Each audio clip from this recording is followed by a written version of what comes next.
Dom Casmurro, capítulo 97, A Saída. Tudo se fez por esse teor. Ou seja, levando por esses lados, né? O lado de substituir a ideia do Escobar. Minha mãe hesitou um pouco, mas acabou cedendo depois que o padre Cabral, tendo consultado o bispo, voltou a dizer-lhe que sim, que podia ser. Saí do seminário no fim do ano. Tinha então um pouco mais de 17. Aqui devia ser o meio do livro, mas a inexperiência fez-me ir atrás da pena e chegou quase ao fim do papel com o melhor da narração por dizer. Agora não há mais que levá-la a grandes pernadas, capítulo sobre capítulo, pouca emenda, pouca reflexão, tudo em resumo.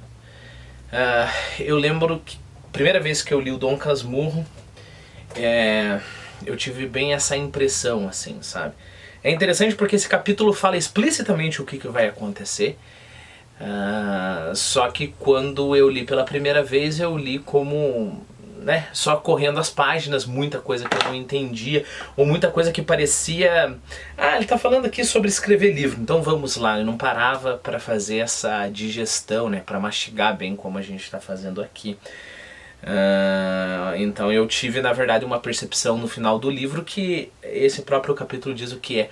Que assim, parece que a infância que eu digo, essa adolescência, né, do Bentinho, ela passa, e parece que o Bentinho, o Dom Casmurro escrevendo, ele presta muita atenção em tudo isso.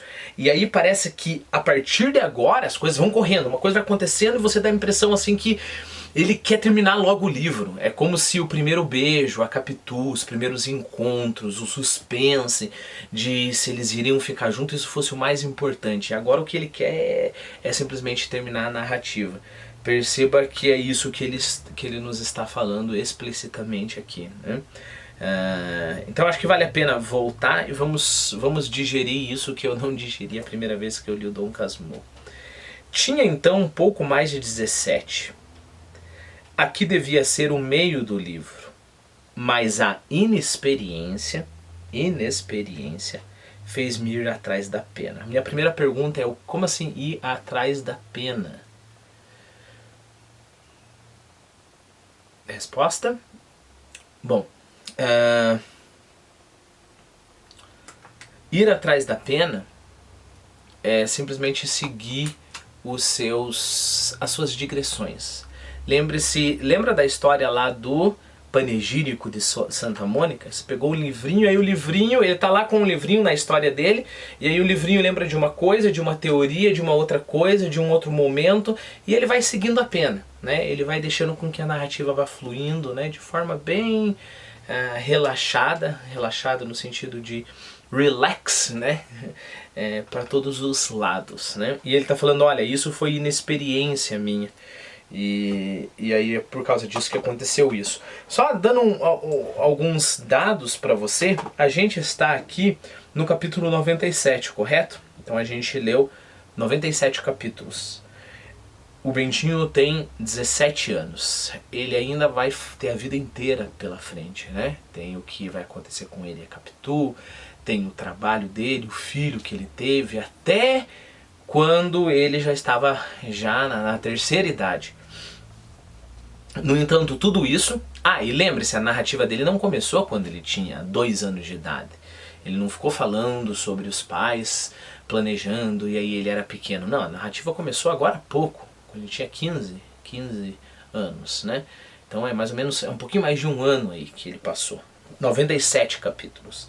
Tem ainda somente 56 capítulos pela frente. Então perceba essa discrepância, né? E ele está falando, vai ser assim mesmo, né? No quesito de páginas, as coisas, digamos assim, a discrepância é maior ainda, né? A gente já leu nessa minha edição aqui, que é a edição da editora Nova Aguilar, que é essa edição bem bonita aqui. Eu nunca apresentei aqui no canal essa edição.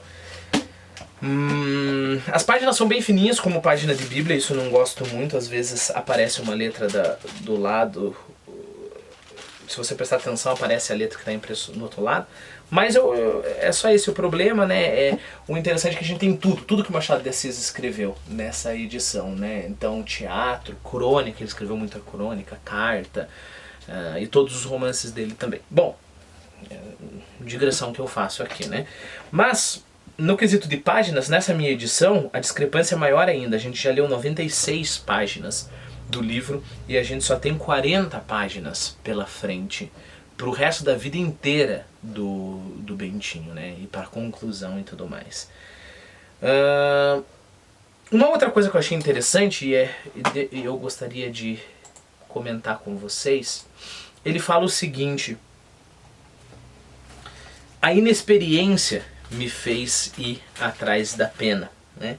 A inexperiência me fez ir atrás da pena. Mas todo mundo sabe, todo mundo que estuda o Machado de Assis, é quase que um consenso que a obra do Machado de Assis, os romances, eles são divididos em duas partes, né? A gente tem a primeira parte, que é Ressurreição, A Mão e a Luva, Helena e Yaya Garcia, e Memórias Póstumas é um divisor de águas. Parece que até ali o Machado de Assis, e eu concordo com isso, até ali o Machado de Assis é um ótimo escritor, né? Ele é um ótimo escritor, na minha opinião já melhor que José de Alencar, né? E que todas as outras pessoas ali, ou pelo menos tão bom quanto os melhores. Só que com Memórias Póstumas de Brás Cubas há um divisor de águas, assim. Com Memórias Póstumas de Brás Cubas, Dom Casmurro, Machado de Assis passa a ser Machado de Assis, né? Então a gente já está na fase matura do Machado de Assis, né? Ele já tem todas essas características que não dá para encontrar em outros autores, né? Lembre-se que tem vários autores que escrevem muito bem, só que se você ler um outro que escreve tão bem quanto, mais ou menos você substitui um pelo outro, né? Escritores bons. Só bons. Aí tem um ponto que o escritor é insubstituível, né? Que não tem ninguém que consegue fazer o que aquele escritor faz, né? Pode ser tão bom quanto, mas ser diferente, melhor, não tem. O escritor é único. Machado de Assis passou a ser único quando ele escreveu Memórias Póstumas, né? E aí depois Memórias Póstumas, Quincas Borbas, Dom Casmurro, Isaú Jacó, Memorial de Aires, todos a gente está falando do Machado de Assis na sua maturidade. E é bem interessante ele falar isso, né? Ele fala, olha, como eu sou inexperiente, eu acabei me deixando levar pela pena e cheguei aos 17 anos tendo gastado bem mais do que as páginas que eu deveria de gastar. Ó, e chego quase ao fim do papel, com o melhor da narração por dizer. O melhor ainda está por vir, que eu tenho que contar, e eu tenho só algumas páginas, eu tenho só 40 páginas, né, para escrever. Tem uma pergunta que a gente tem que se fazer, mas eu já volto a ela. Eu só gostaria de comparar isso com a música do João Gilberto, quando ele... é uma das músicas que é considerada assim a introdução da bossa nova, né? Então, se eu não me engano, eu acho que o termo bossa nova vem daí, né? Então é uma música inaugural. E aí perceba que interessante, eu vou ler a letra para você. Se eu não me engano, quem escreveu a letra foi o Tom Jobim.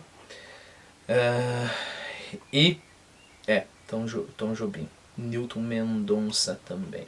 Então, a letra é o seguinte: se você disser que eu desafino, amor, saiba que isso em mim provoca imensa dor. Só privilegiados têm ouvido igual ao seu, eu possuo apenas o que Deus me deu. Se você insiste em classificar meu comportamento diante musical, eu mesmo mentindo devo argumentar que isso é bossa nova, que isso é muito natural.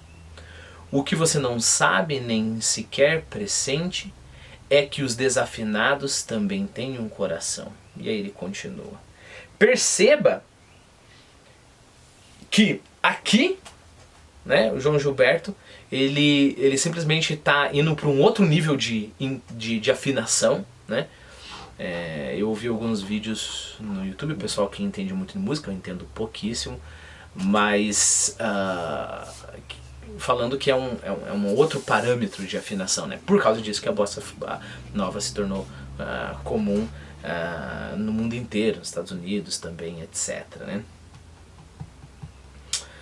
Só que na letra, ele meio que se aceita esse rótulo de desafinado. Porque ele não fala nunca que eu sou desafinado é você que não entende música. Ele fala, olha, só os privilegiados têm ouvido igual o teu, e eu só tenho isso que Deus me deu, eu não posso fazer nada mais do que isso. E no entanto ele está fazendo algo extremamente memorável, né? E aí ele continua, se você insiste em classificar meu comportamento diante musical, eu mesmo mentindo, ele fala, eu devo argumentar que isso é bossa nova, que isso é muito natural. Então olha, eu tô mentindo, eu tô tentando só me defender porque eu não canto bem mesmo, né? E aí depois ele fala, mas olha, por mais que eu não cante bem mesmo, o que você não sabe nem pressente é que os desafinados também têm um coração, isso que é o que importa, né? Então uma ironia muito grande aqui, porque ele é um dos mais desafinados que afinados que já viu que já houve em todos os tempos. Ele está, digamos assim, estabelecendo uma nova afinação, e ele fala isso. É mais ou menos essa ironia que a gente tem aqui, né? Olha, a inexperiência me fez fazer isso, mas no entanto a gente está falando do Machado de Assis mais experiente que ele já teve, né? Há também uma outra coisa interessante, tanto, na minha opinião, na música do Tom Jobim, do João Gilberto cantando, quanto aqui no Dom Casmurro, não é uma afinação estabelecida. Se você escutar, por favor, faça isso, coloque João Gilberto desafinado aqui no YouTube e escute essa música, né? Parece que ele está desafinando. Ele vai para uns lados assim que dá até um suspense para esse cara que ele está desandando, e ele vai e recupera, e ele vai indo por uns caminhos tortuosos e recupera a afinação. Recupera a afinação, não que ele chegou a desafinar, mas ele vai para uns lados que a gente acha perigoso, né? Então ele está arriscando muito, né, para fazer isso, para fazer essa bossa nova, né? Para fazer um ritmo mais complexo. O pessoal fala, por exemplo, o pessoal que gosta de jazz fala que Brazilian Jazz, que é a nossa bossa nova, é uma coisa extremamente complexa, né? É o que o Machado de Assis está fazendo aqui. Ele dá esse sentido relaxado para o livro dele, né? Lembra-se, relaxado de relax, mas quase relaxado no sentido de... puxa vida, eu esqueci a palavra para isso. Quase relaxado no sentido de negligente, né? Quase isso. E aí você pensa, ele vai ficar negligente demais. E quando você pensa que o Machado de Assis vai desafinar, não, ele volta e ele faz essa bossa nova, ele faz isso que não se fez até agora, né? Então isso é extremamente importante, extremamente interessante, né? Bom, então a gente já viu que há uma ironia muito grande, tanto na música quanto aqui, né? Falar que há inexperiência e que se está desafinando, né? Mas mesmo assim, nós temos que nos perguntar, peraí, mas ele fala assim, e chego quase ao fim do papel. É claro que a gente sabe que não tem nada a ver com papel, mas o que é então? Né? Não faltou papel, isso é óbvio. Ele não escreve para ganhar dinheiro, então não tem um prazo no livro dele. Então a minha pergunta é, ele acabou se dando conta que ele fez muita digressão, ele seguiu muito a pena até essa página, até bem mais da metade do livro. Se ele está dizendo que, perceba, ele fala o seguinte, onde que está? O melhor da narração ainda está por se dizer. Por que então que ele não diz? Por que se ele gastou 90 páginas, por que ele não gasta mais 200 páginas? E fica um livro muito grande. Por que ele vai efetivamente apressar a sua narração? Eu vou começar um vídeo para a gente tentar abordar essa questão. Antes de você começar o próximo vídeo, tente responder para você mesmo, tente chegar a uma conclusão. Por que disso?